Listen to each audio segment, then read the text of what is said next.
अस्सलाम वालेकुम। कैसी है मेरी प्यारी प्यारी यूट्यूब फैमिली। आई होप आप ठीक होंगे। अल्लाह ताला का शुक्र है मैं भी ठीक हूँ। और सुनाएं क्या हाल चाल हैं, कैसे हैं, काम करके चल रहे हैं।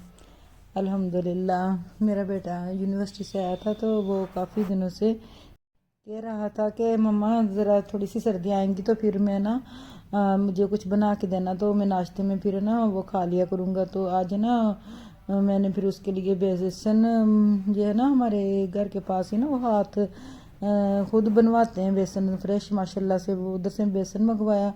ये किलो से थोड़ा सा कम मैंने है ना थोड़ा सा निकाल लिया था। तो फिर दूसरी तरफ मैंने अंदाजे से ही, अब तो कुकिंग करता है कि इतना अंदाज़ा हो गया तो माशाल्लाह वो अंदाजे से ही ना चीज़ परफेक्ट बन जाती है।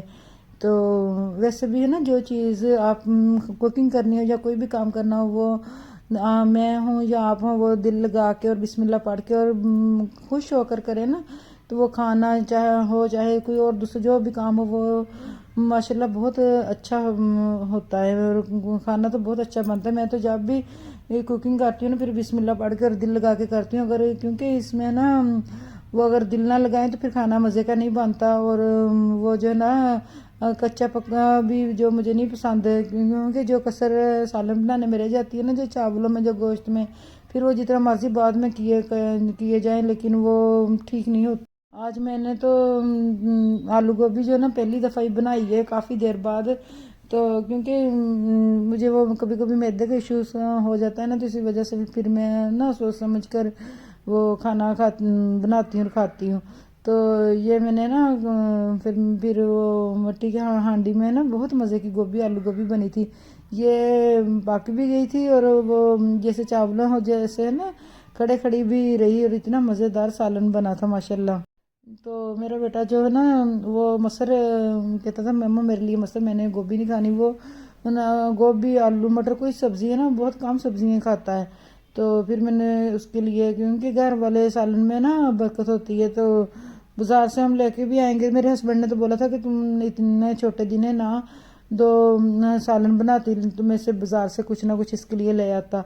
तो लेकिन मैंने उसके लिए फिर मसर बना लिया और इसमें है ना वो कहता है प्याज टमाटर कोई चीज़ नज़र ना आए, तो मैंने फिर जल्दी जल्दी इसमें ग्राइंडर में इसको मैश करके ना इसमें मसरों में डाल दिया। तो माशाल्लाह मेरा वो ये वाला सालन तो मुझे बहुत मज़े का लगा आलू गोभी वाला। तो मैंने फिर दोपहर को खाना आलू गोभी का खा लिया था रोटी के साथ सालन, तो शाम को फिर मैंने ना नहीं खाया था, फिर हल्का फुल्का खाना खा लिया था। तो मसर भी माशाल्लाह इतने मज़े के बने। फिर मैंने इनमें ना देसी घी ऐड कर दिया था, क्योंकि बच्चे वैसे तो घी कम ही खाते हैं लेकिन सालन दालों वगैरह में ना अच्छा लगता है, तो फिर वो उनको पता भी नहीं चलता और खा भी लेते। तो ये है ना आखिरी नवाले तक गोभी में से भाप ऐसे निकलती रही। तो मैंने कहा कि देखो अल्लाह ताला की जो ओरिजिनल चीज़ें हैं उनका टेस्ट और उनका अंदाज़ ही अलग है। तो फिर शाम को ना मैंने तो समझा था कि मैंने ये फारिग हो गई इसके लिए वो मटर वगैरह बना के, लेकिन उसने कहा शाम को मुझे शवारमे बना के दे। फिर मैं आपको वो दिखाना भूल गई। मैंने जल्दी जल्दी प्याज सॉरी लहसुन को ब्राउन किया, फिर सीटी लगा कर मैंने प्रेशर कुकर में चिकन को अच्छी तरह पका के फिर उसको ना शवारमे बना के दिया। इतना आजकल के बच्चे तंग करते हैं, चलो कोई बात नहीं, अल्लाह ताला इनको खुश रखे। फिर सुबह ना मेरे हस्बैंड बोल के गए थे कि ये है ना सूप भेजना दुकान पे बना के लिए। तो फिर मैंने ना उनके लिए ये है ना बनाया सूप। ये भी इतना, मैं अगर आपने इसकी रेसिपी पूछनी हुई तो फिर मैं आपको बता दूंगी। इसमें बहुत मज़े का बना था, इसमें सॉस वगैरह भी डली थी और काली मिर्ची और नमक जो है ना वो ज़्यादा यूज़। इसके है ना मिट्टी की जो है कढ़ाई है ना, इससे जल्दी इसको सेक नहीं लगता, लेकिन जब इसको सेक लगता है ना तो फिर ये तकरीबन 2 घंटे तक सूप ना जो था वो गर्म रहा था। तो फिर हमने वो दोपहर को ना पहले रोटी खा ली, तकरीबन थोड़ा थोड़ा इसी फुल्की सी बनाई थी, वो खा के फिर चाय पी ली। तो उसके बाद तकरीबन 3:30 पौने 4 बजे मैंने ये चेक किया तो ये इतना गर्म था माशाल्लाह।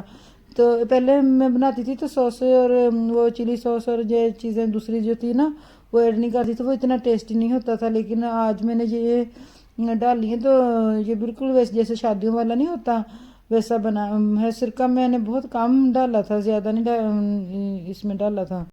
और मैं آپ کے ساتھ تھوڑی سی باتیں شیئر کرنا چاہتی تھی کہ جو بھی کوئی کام کرو بسم اللہ تو پڑھنی ہے، تو پھر اس سے نا یہ ہوتا ہے کہ کوئی کام خراب بھی ہونا ہو تو وہ ٹھیک ہو جاتا ہے، ہمارے ذہن میں نا آئیڈیا آ جاتا ہے کہ یہ ہے نا اس طریقے سے کر لیں تو زیادہ بیسٹ رہے گا۔ اور اللہ تعالیٰ سے نیک ہدایت 5 ٹائم نماز میں مانگنی چاہیے، اور سب مسلمانوں کے لیے پہلے دعا کرنی چاہیے، اس کے بعد اپنے لیے دعا مانگنی چاہیے، کیونکہ جب ہم دوسروں کے لیے دعا کرتے ہیں نا نیک ہدایت اللہ تعالیٰ سب بچوں کو دے، سب مسلمانوں کو دے، تو پھر اللہ تعالیٰ ہماری دعا بہت جلدی قبول فرما لیتے ہیں۔ اور اپنی جو پرسنل باتیں ہوتی ہیں گھر کی وہ کسی بھی اپنے فرینڈ کے ساتھ اور محلے یا رشتہ داروں کے ساتھ شیئر نہیں کرنی چاہیے، وہ اللہ تعالیٰ سے رجوع کرنا چاہیے، اور اللہ تعالیٰ سے نماز کے وقت یا پھر جب بھی فری ہوں تو اللہ تعالیٰ وضو کر کے اللہ تعالیٰ سے وہ باتیں شیئر کرنی چاہیے۔ کوئی ایسی بات نہیں کرنی چاہیے جس سے کسی دوسرے کی دل آزاری ہو ہمارے مسلمان بہن بھائی کی، کیونکہ اگر وہ دوسرا جتنی دیر کے لیے بھی پریشان رہے گا تو اس کا گناہ پھر جو بات کرے گا اسی کو ملے گا۔ تو میرا کہنے کا مطلب یہ ہے کہ زیادہ سے زیادہ اللہ تعالیٰ سے معافی اور استغفر اللہ پڑھنی چاہیے، اور اپنی طرف سے ہر کسی کو خوش رکھنا چاہیے۔ امید کرتی ہوں آپ کو میرا ولاگ پسند آیا ہوگا، لائک سبسکرائب اور شیئر کریں۔ اللہ حافظ۔